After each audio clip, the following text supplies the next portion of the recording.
नमो नारायण। इस सप्ताह में आध्यात्मिक शांति का प्रसंग चल रहा था कि अपने अंदर जो शांति है उसका मुख्य मार्ग क्या है, अर्थात मन की जो शक्ति बाहर भटकी हुई है उसके अंदर इकट्ठा होने से जो सुख व शांति मिलती है उसको प्राप्त करने का मुख्य रास्ता क्या है। उसका मुख्य रास्ता यही है कि जिस भी अभिप्राय से मन बाहर बंधा हुआ है, अर्थात जिस भी अभिप्राय से मन बाहर बिखरा हुआ है, उस अभिप्राय के बंधन से मन मुक्त होता जाए। जैसे जैसे मन मुक्त होता जाएगा वैसे वैसे उसकी प्राण शक्ति भी वहां से मुक्त होकर अपने आप में इकट्ठित होती जाएगी, जिसका एक अपना ही सुख व आनंद है और जिसको प्राप्त करके मनुष्य किसी दूसरे आनंद को इसके तुल्य नहीं मानता।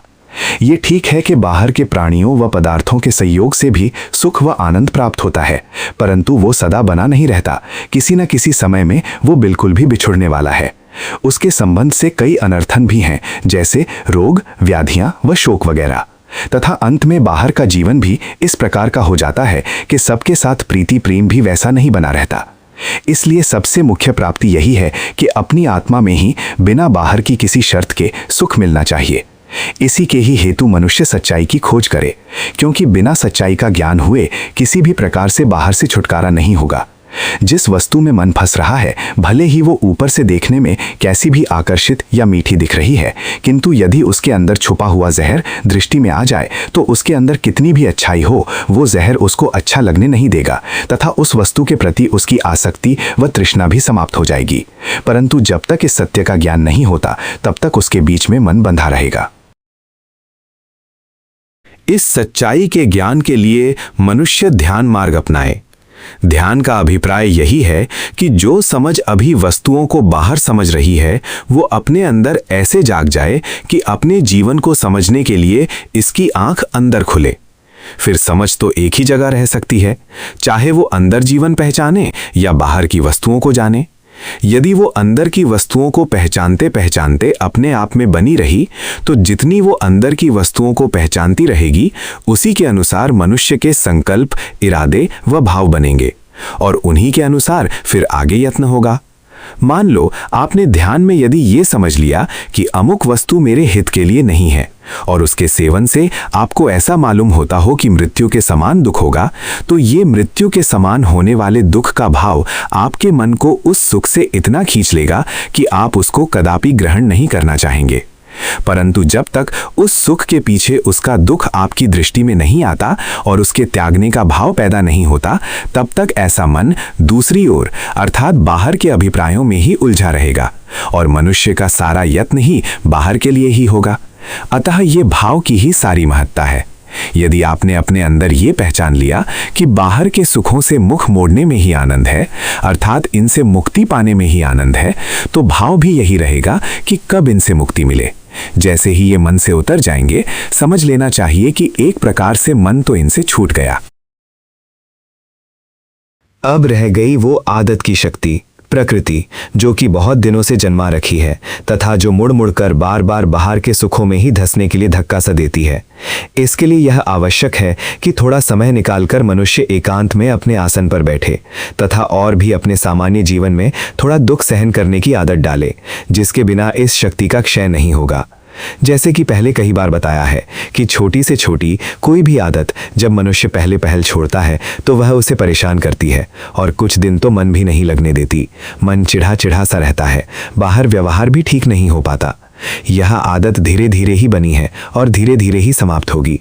आज तिल भर उसको त्यागने का दुख सहन किया, कल उससे ज्यादा, परसों फिर उससे ज्यादा और करते कराते एक दिन वह आदत पूरी समाप्त हो जाएगी। इस बात का ध्यान रहे कि ऐसा दुख सहन करना भी तभी सहन करना माना जाएगा जब मनुष्य मनोमन रोए नहीं, बाहर दूसरों से शिकायतें ना करे व बाहर अपना बर्ताव भी सही रखे। यदि ऐसा नहीं कर पाया तो वो आदत तो क्या छूटेगी, दो और बुराइयां साथ लग जाएंगी। मन तक ही यदि कोई बात रह गई तो उसकी कमी तो मनुष्य अपने आप अकेले में ही पूरी कर लेगा, परंतु बाहर जो भी बुरा कर्म हो गया उसका दंड तो अवश्य भुगतना पड़ेगा। दूसरे भी आपको ऐसा समझेंगे कि यह मनुष्य तो किसी काम का नहीं। इस प्रकार जब हम किसी काम के नहीं रहे तो हमारे लिए बाहर से बर्ताव भी किसी काम नहीं आएगा। कल थोड़ा सा यही बताया था कि ईश्वर भक्ति को सम्मुख रखना पड़ता है। सबके अंदर व्यापक तू तू मैं अपने ही ढंग का देखने के बजाय सब में एक परमात्मा परमेश्वर देखना अच्छा है। वो एक चेतन ही तो है जो सब जीवों की देहों को जीवन दे रहा है। उसी परमेश्वर को ही अपने मन के अंदर पहचानना है, जो एक देह में क्षण भर के लिए चमकता है और जैसे चमकता है वैसे ही दूसरे को चला जाता है। वो कहीं किसी से क्रोध करवा गया, किसी से प्रीति करवा गया, कहीं अच्छा बुलवा गया तो कहीं मंदा बुलवा गया। अब ध्यान में बैठकर यदि ये ख्याल आप रखेंगे कि भगवान ही सर्वत्र है, तो समझना चाहिए कि एक दिन आप बाहर से मुक्त हो जाओगे। और यदि ये ख्याल नहीं रहा और बाहर वैरी, दुखदाता इत्यादि इत्यादि की दृष्टियां लिए ही बैठे रहे, तो मन इस संसार में ही उलझा रहेगा और दूसरों से बदला लेने के लिए न जाने क्या क्या योजनाएं, दलीलें व स्कीमें बनाएगा। इस उलझन में पड़े पड़े ऐसे मनुष्य को रात को शांति से कभी नींद भी नहीं आएगी। ऐसे मनुष्य का तो सारा जीवन ही बेकार चला जाता है, क्योंकि उसने केवल आज के लिए ही सोचा है, अपनी आत्मा के लिए नहीं, जो कि आज भी है, कल भी रहेगी, महीने बाद भी, आने वाले वर्षों में भी और फिर अनंत काल तक रहेगी। संस्कृत में आत्मा शब्द का अर्थ है जो कि सतत यानी कि निरंतर गमन करता है, सदा एक रस बना रहता है, अर्थात कभी नष्ट नहीं होता। कभी भी ऐसा नहीं कि जब वो आत्मा नहीं रहता। तो उसके हित के लिए मनुष्य ने सोचना है। इसके लिए मनुष्य थोड़ा अपना विवेक जगाए कि जैसे मैं आज चल रहा हूँ वैसे चलते रहने से क्या मैं आगे सुखी होऊंगा। इन्हीं सुखों के दुष्परिणामों को देखते हुए अपना मार्ग आगे के लिए ठीक करे। यदि ऐसा करता है तो ठीक है, अन्यथा यही समझना चाहिए कि उसने अपनी आत्मा के लिए नहीं सोचा, आज ही के लिए सोचा है। आज किए हुए ने यदि 10 दिन के बाद उसे तंग किया तो वो आत्मा के लिए सुखकारी तो नहीं हुआ। अतः ऐसे छोटे मोटे सुख के पीछे पड़ने वाला आत्मवादी भी कैसे हुआ? वो आत्मवादी नहीं, वो तो अनात्मवादी, भौतिकवादी हुआ। भौतिक सुखों के पीछे लगा हुआ मनुष्य यही करता है कि जो भी अभी अच्छा लगा वही कर दिया, परिणाम उसकी दृष्टि में नहीं होता। परंतु आत्मा का सुख जो सच्चा है वह सदा बना रहने वाला है। वह जिसकी दृष्टि में होगा वो आगे को पहले सुखी बनाकर पीछे आज को देखेगा तथा बाहर व्यापक भगवान की जो आराधना है उसे भी खोटा नहीं होने देगा। जैसा कि कल भी बताया था कि जो भगवान परमेश्वर हमारे अंदर बैठा हुआ है वह सारे विश्व की आत्मा रूप से एक है। हम तो अपने आप में एक हैं और वो सारा जुड़ा जुड़ाया एक है। इसलिए जितने भी ये जीव हैं उन सब के एक दूसरे से अपने अपने कर्मों द्वारा जुड़ जुड़ाकर ये सारा व्यापक संसार बना हुआ है। अतः इसका जो आत्मा रूप परमात्मा है उसकी आराधना ठीक होनी चाहिए। मान लो एक बड़ा कारीगर है। संसार में तो वो एक जीव है, परंतु उसमें कारीगर पने के रूप में भगवान की शक्ति विद्यमान है। यदि आप उसी ढंग से उसका आदर नहीं करेंगे तो वो आपके काम बिगाड़ देगा। इसी तरीके से सबके अंदर अपने अपने कर्म के ढंग से एक मैं या अहंकार बैठा हुआ है, जिसके अनुसार उचित व्यवहार आपको करना पड़ेगा। इस तरीके से जो मनुष्य अपनी मैं को तो नीचे रखता है और व्यापक भगवान की मैं को आगे रखकर उसकी आराधना इस तरह करता है कि कम से कम यदि कोई मित्र ना हो तो वैरी भी कोई ना बने। यदि आपका कोई वैरी भी नहीं बनेगा तो जब भी आप शांत होकर एकांत में ध्यान में बैठेंगे उस समय आपको अपने मन को स्थिर करने का अवसर मिल जाएगा। अन्यथा अकेले में बैठे हुए आपका मन संशय ही पैदा करेगा कि कहीं कोई मुझे हानि पहुंचाने वाला तो नहीं। अतः अंदर के सत्यों की खबर तभी लगेगी जब बाहर किसी भी प्रकार को शंका या उलझन मन में नहीं रहेगी। साथ ही बाहर कोई किसी किस्म का फालतू राग भी नहीं होना चाहिए। इसी छोटी मोटी सुख की वस्तु में बंधने का नाम राग है। मान लो मन किसी प्राणी में बंधा हुआ है और उस प्राणी के संयोग से सुख के कारण बस उसी की ही यादें मस्तिष्क में घूमती हैं, वह उसी के कर्तव्य चक्कर काटते रहते हैं। तो आप ये बताओ, अनंत संसार का बंधन यदि ये बाहर ही बाहर है तो ये कितनी आयु तक किसी को सुख देगा? क्या उसकी सत्ता सदा बनी रहने वाली है? ये सारा विचार अपने मन के अंदर एकांत में करना है, क्योंकि मन जब तक सच्चाई को महसूस नहीं कर लेगा और उसमें भाव पैदा नहीं होगा तब तक वह बुराई से मुख मोड़ेगा नहीं। ऐसे तो पढ़ने व सुनने से भी पता लग जाएगा, परंतु ये केवल पढ़ना व सुनना मात्र ही प्रभाव नहीं करता, क्योंकि प्रकृति का बंधन बहुत कड़ा है। जिन जिन सूतों व धागों से प्रकृति के बंधनों ने हमें जकड़ा हुआ है उनको कौन तोड़ेगा? यदि आपको संसार में ये महसूस हो रहा है कि अमुक वस्तु के बिना मेरा निर्वाह नहीं है, तब ऐसी अवस्था में यदि आपका ध्यान अंदर जाग जाए तो वही महसूस करवाएगा कि ये तो प्रत्यक्ष नरक ही है, जो कि प्रत्यक्ष जलती आग है। जितनी जल्दी हो इससे मुक्ति पाई जाए। संसार में रहने का जो भाव है वह ध्यान का विघ्न है, परंतु खाली अकेले रहा नहीं जाता, इसलिए बाहर कुछ ना कुछ बनने का ही भाव रहेगा। अब है ये थोड़े दिन का ही, जबकि चाहिए वो जो कि सदा बना रहे। इसी प्रकार नींद में सुख प्राप्त होता है, इसी प्रकार जागते जागते सदा रहने वाला सुख मिले और उसी सुख पाने का भाव उत्पन्न हो। इसके लिए ये आवश्यक है कि मनुष्य बाहर की उलझन से सबसे पहले निकले। उसी उलझन से निकलने के लिए भगवत भक्ति कही गई है, अर्थात मैं तो ज़्यादा अपनी लखनी नहीं, मैं तो भगवान को अर्पण कर देनी है कि ये मैं उसी की है। और स्वयं अपनी त्रुटियों का विचार करता हुआ मनुष्य अपने जीवन की ही घटनाओं से सीखता रहे, आगे के लिए वैसी त्रुटि ना हो इसी के लिए यत्न करे और अपने आप को लेकर ही व्यावहारिक रीति से करने के ढंग से इतना तैयार कर ले जिससे नित्य प्रति अपना जीवन शोक व व्याधियां ही देने वाले हैं। मन को यही कहे कि हे मन, बाहर तुम कुछ भी बनोगे वो सदा बना नहीं रहेगा। यदि तुम शरीर का अभिमान करो तो शरीर भी सदा एक जैसा नहीं बना रहेगा।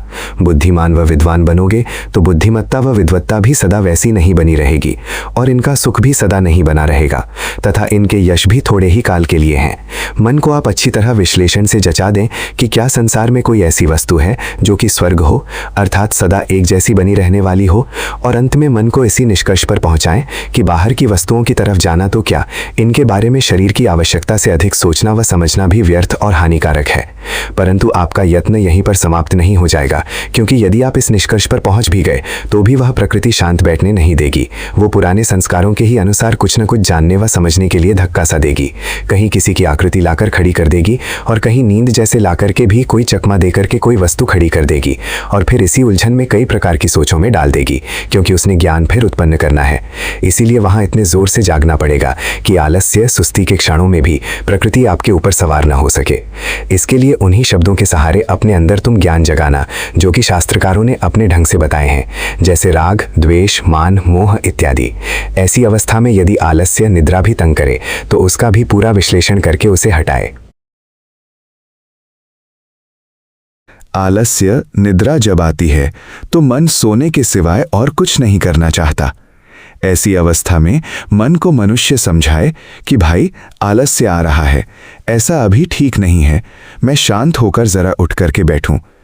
तब पता लगेगा कि नींद तो टल नहीं रही बल्कि ये तो बड़ा जोर मार रही है। अब आगे यदि विचार किया तो देखने में आएगा कि नींद लेने के लिए मैं स्वयं ही ढीला पड़ रहा हूं।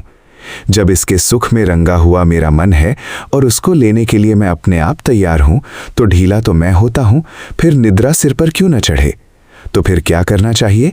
यही करना चाहिए कि मैं उसके सुख को मनोमन छोड़ दूं कि मुझे इस समय निद्रा का सुख नहीं चाहिए। इसीलिए क्षण क्षण निद्रा को टालता हुआ जागता रहे। वो निद्रा आना चाहे और आप उसको ग्रहण करने के लिए तैयार ना हो। यही मन को जगाने का मार्ग है। और जैसे ही मन उधर से जगेगा तो फिर प्रकृति वही बीती बातों के संस्कारों को ला लाकर सामने खड़ा करेगी, उनके बारे में ही सोचों में डालेगी। तब फिर आपका यही कर्तव्य है कि जिस भी कारण से मन बाहर की ओर झुकने लगे तो उसकी सत्यता का विचार करने लग गए, जैसा कि पहले इसी व्याख्यान में कहा गया है। ऐसा करने से उन सब वस्तुओं की अच्छाई जो कि संस्कारों वश मन पर पड़ी हुई थी, जैसे ही मन से उतर जाएगी तो मन स्वयं ही कहेगा कि इसमें अच्छा क्या है, ये तो सत्यानाश की ओर ले जाने वाली है। जब से बच्चा इस संसार में जन्मा है तब से ही सारे संसार का काम उसके अंदर घुस गया। उसे राजा बनना भी अच्छा लग रहा है, बुद्धिमान, विद्वान और धनवान बनना भी अच्छा लग रहा है। जो भी कोई आदर की वस्तु है, भले वो छोटा मोटा सुख ही देती है, वो सब इसको चाहिए। और भले वो उसे प्राप्त कर सकता है या नहीं, परंतु कामना तो उसके अंदर उन सब की प्रवेश किए बैठी हुई है। अतः जब भी आप मन को जगाना चाहोगे तो मन पर लदा हुआ यही काम ही बार बार आकर परेशान करेगा। इसके लिए आप इसके विकार व दोष देखकर अपने मन को ये महसूस करने तक वापस लाओ कि संसार में एक दिन का जितना भी काम वाला मन जो कुछ बाहर करेगा तो समझो उससे अपनी ज्ञान शक्ति ही बाहर भटकेगी, जिससे प्राण शक्ति भी बाहर ही भटकेगी, तथा जिसका परिणाम ये होगा कि अंदर खोटी गांठ पड़ेगी और फिर इस सत्य को जानने के लिए काया का योग जाग जाएगा। काया के योग से क्या अभिप्राय है? यही है कि आप बड़े आराम से बैठे बैठे महसूस कर रहे हैं कि देखो भाई, जिस वस्तु की तरफ मेरा मन गया है वो देखने में तो बड़ी अच्छी प्रतीत हो रही है, परंतु साफ दिख रहा है कि इसमें रखा कुछ भी नहीं। और जैसे ही उसके लिए मन अंदर सोचों में पड़ा हुआ नजर आए तो साथ ही देखना कि श्वास अंदर घुट घुट कर चल रहा है, जिससे श्वास लेने में तंगी भी हो रही है। फिर आप तुरंत ही पहचान जाओगे कि इस तंगी का कारण यही है कि मन उस वस्तु की सोचों में पड़ा हुआ है। ऐसा होने पर फिर आपको किसी दूसरे द्वारा बताए जाने की आवश्यकता नहीं है कि बाहर खोटा है या बाहर मन का जाना बुरा है। ये तो आपने तब देखा जब आपको काया का योग जाग गया, अर्थात मन काया के साथ जुड़ गया। मन काया के साथ तभी जुड़ेगा जब बाहर के बारे में अंदर से ही भाव रूप से जाग जाएगा कि हाँ भाई, बाहर की वस्तुओं में कुछ नहीं रखा, उनका सुख भी थोड़ी देर रहने वाला है, जो कि अनर्थ में समाप्त होता है, जैसे शोक, व्याधियां व रोग वगैरह। इस प्रकार यदि बाहर जीवन की तुच्छता समझ आ गई और समझ करके चुपचाप देखते गए, तब वो पहला प्रकृति वाला मन बाहर की वस्तुओं की याद करता हुआ जैसे ही उधर जाने लगेगा, तो साथ ही श्वास भी भारी हो जाएगा, हृदय में जकड़न जैसी मालूम होगी, कहीं पेट में गैस चढ़ जाएगी, कहीं माथा तना हुआ सा हो जाएगा। आप स्वयं ही देख लोगे कि ये सब उस सुख की सोच में प्राण के रुक जाने से हुआ है। ऐसी अवस्था में यही कहा जाएगा कि आपके अंदर जो दोष, विकार या बंधन थे, उनको आपने अपने अंदर आंख खोलकर देख लिया है। जब ये आप देख लेंगे, तब आपको कौन बताएगा कि जहर कैसा होता है। तब आपको मालूम होगा कि संख्या जहर नहीं है, जहर तो यही है बाहर भटका हुआ ज्ञान, और ज्ञान के साथ यही भटका हुआ प्राण। जब मैंने उधर बाहर का चिंतन किया, तब यहाँ गांठ पड़ी, जिससे मेरा हृदय जकड़ा गया, और तब तक ऐसा रहा जब तक मैंने उस तरफ का चिंतन नहीं छोड़ा। जैसे ही चिंतन छूटा तो श्वास पूरा चलने लगा और मन हल्का हो गया। हल्का होते ही देह में खुशी आ गई। तब आप अपने आप मनोमन उछल पड़ोगे और नींद भूल जाओगे। इस तरह दिनों दिन अपने आप में स्वयं ही प्रभावित हो होकर यदि जागते रहे, तो यही मन अंत में आपको एक दिन विवश कर देगा कि भाई, बाहर के सुखों से संबंध तो पूर्णतया ही तोड़ना पड़ेगा। अब ऐसी अवस्था में यदि मर भी गए तो आगे स्वर्गलोक, ब्रह्मलोक व विष्णुलोक इत्यादि बढ़िया लोक मिलेगा, और नहीं तो कम से कम एक उत्तम मनुष्य का जीवन तो अवश्य मिलेगा, जहां पर जाकर फिर आप इसी कल्याण के मार्ग पर पड़ जाओगे। परंतु यदि इन्हीं संसार की चिंताओं में वह बाहर नाना प्रकार की दूसरों के प्रति शिकायतों का बोझा बांधे हुए लेकर ही इस संसार से विदा हुए, तो पता नहीं ऐसे भावों वाला मन कई प्रकार की शंकाओं में पड़ा हुआ आगे क्या सृष्टि बनाएगा। अर्थात भाव के अनुसार ही आगे संसार पैदा होगा। निद्रा भी एक प्रकार से मौत के समान है। जब नींद आते ही स्वप्न में भावों के अनुसार सृष्टि दिखने लग जाती है, तो ये मौत आने पर कैसे सृष्टि नहीं होगी। जैसा भाव होगा वैसी ही आगे शक्ल भी मिलेगी। ये नाना प्रकार की शक्लें जो हम 84 लाख जीवों की इस संसार में देख रहे हैं, ये सारी भावों के अनुसार ही तो हैं। यदि बुद्धिपूर्वक समझ को साथ रखते हुए अपने को संभाल कर रखा जाए, तो जैसा कि पहले कहा है, मनुष्य का जीवन ऐसे व्यक्ति को ही मिलेगा। ऐसा मनुष्य मन, बुद्धि, देह व इंद्रियों आदि को संभालता हुआ भगवत भक्ति में ही लगा रहता है। मैत्री आदि बलों को धारण करके अपने जीवन को शुद्धता की ओर ले जाता है। राग, द्वेष, क्रोध आदि प्रकृति की तरंगें आम जीवों को तो अपने ही रास्ते पर चला कर ले जाती हैं, परंतु ऐसा मनुष्य स्मृति से सदा ज्ञान को उपस्थित रखता हुआ वीर्य या वीर भाव से उनका मुकाबला करता है, जिससे उसके पापों का नाश होकर उसको अपनी आत्मा में टिकाव प्राप्त होता है। यदि कोई किसी छोटे मोटे सुख के कारण से ही प्रकृति की इन काम, क्रोध आदि की तरंगों में झट से बह जाता है, तो उसका इस कारण से किया हुआ कोई भी कर्म दुख के एक रिकॉर्ड के रूप में अंदर अंकित हुआ कभी न कभी यही चित्रगुप्त देवता जब भी अपनी पोथी खोलेगा, तो उसके किए हुए कर्म सजा के रूप में अवश्य सामने आएंगे। मान लो एक चोर ने चोरी कर ली, और चोरी करने के बाद उसके मन में ये आया कि मुझे किसी ने देखा तो है नहीं, इसलिए मेरा कोई भी क्या बिगाड़ सकता है। परंतु साथ ही उसके मन में ये भाव भी रहा कि ये कर्म ऐसा है कि यदि मैं किसी प्रकार से पकड़ा गया तो इसका दंड भयंकर होगा, मैं बुरी तरह पिटूंगा तथा इससे मेरी बहुत बड़ी दुर्गति होगी। अब इन्हीं भावों को लिए हुए जैसे ही वो चोर सोया, तो सपने में वो क्या देख रहा है कि मैं पिट रहा हूं, घसीटा जा रहा हूं व डंडे भी खा रहा हूं। इसी दौरान उसका स्वप्न टूट जाता है, और उठते ही जब अपने स्वप्न के बारे में विचार करने लगा, तो उसे ये बात निश्चय में आई कि एक देह में किए हुए कर्म का भुगतान सपने में दूसरी देह में जाकर मुझे मिला, परंतु दोनों देहों में था तो मैं ही। इसी प्रकार जो कर्म इस देह में किया, जब ये निद्रा के समान ही दूसरे मृत्यु की निद्रा में चला जाएगा, तो वहां भी दूसरे देह में इसके कर्मों का फल प्राप्त होगा। इससे यही स्पष्ट हुआ कि जैसा जैसा हमारा कर्म होगा, वैसे ही हमारे भाव बनेंगे तथा वैसा वैसा ही हमें आगे का खेल दिखाई देगा। ये जितना भी खेल है, उसे मैं तो उत्पन्न नहीं करता, उसे पैदा करने वाला तो वही एक ही है, जिसे परमेश्वर, भगवान या ब्रह्म इत्यादि कहते हैं। वही अपनी माया द्वारा ये सारा खेल रचता है, और रचता है वैसा ही जैसा कि हमारे अंदर अंकित हो चुका है। इसलिए बाहर अपनी भक्ति ऐसी करनी है कि किसी का भी कुछ खोटा ना होने पाए, और यदि कुछ ऐसा खोटा हुआ है तो ये विचार करे कि ये खोटा कर्म किस कारण से बना। जिस कारण से बना है उसको समझकर भविष्य के लिए उसको टालने की सीख ले कि इस कर्म के कारण को ही नहीं बनने दूंगा। ऐसे सीखकर उस पाप से हटने वाले व्यक्ति का पिछले वैसे कर्म का पाप भी दब जाता है। इस प्रकार आप यदि करते रहेंगे तो धीरे धीरे सारे बंधन मिट जाएंगे। जब बांधने वाला कोई बाहर नहीं रहेगा तो मन भाव से युक्त होकर उधर जाने की इच्छा भी नहीं रखेगा। जब जाना ही नहीं तो उधर के बारे में सोचना भी क्यों, अर्थात वहां पर चित्त भी नहीं रहेगा।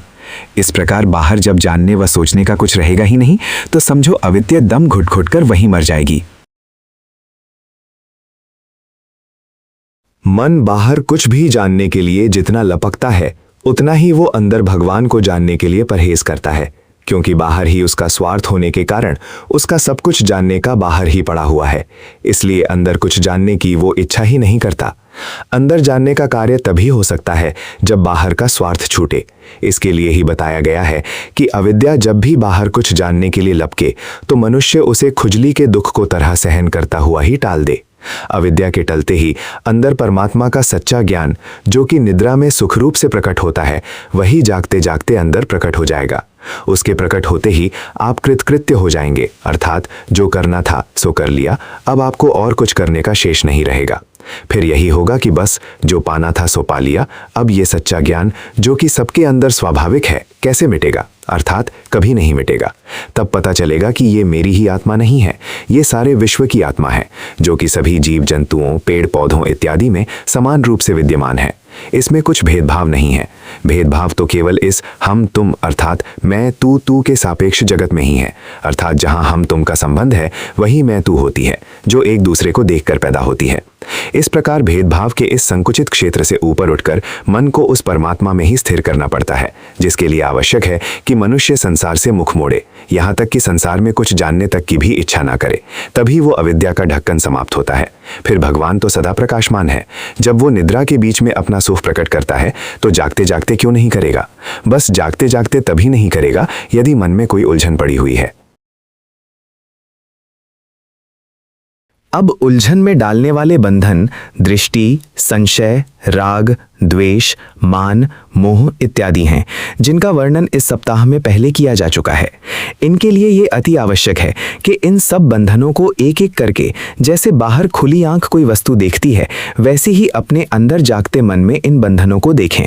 तभी इनकी बुराई पर ये एक ना एक दिन झड़ जाएंगे, अन्यथा इनके झड़ने का कोई मार्ग नहीं है।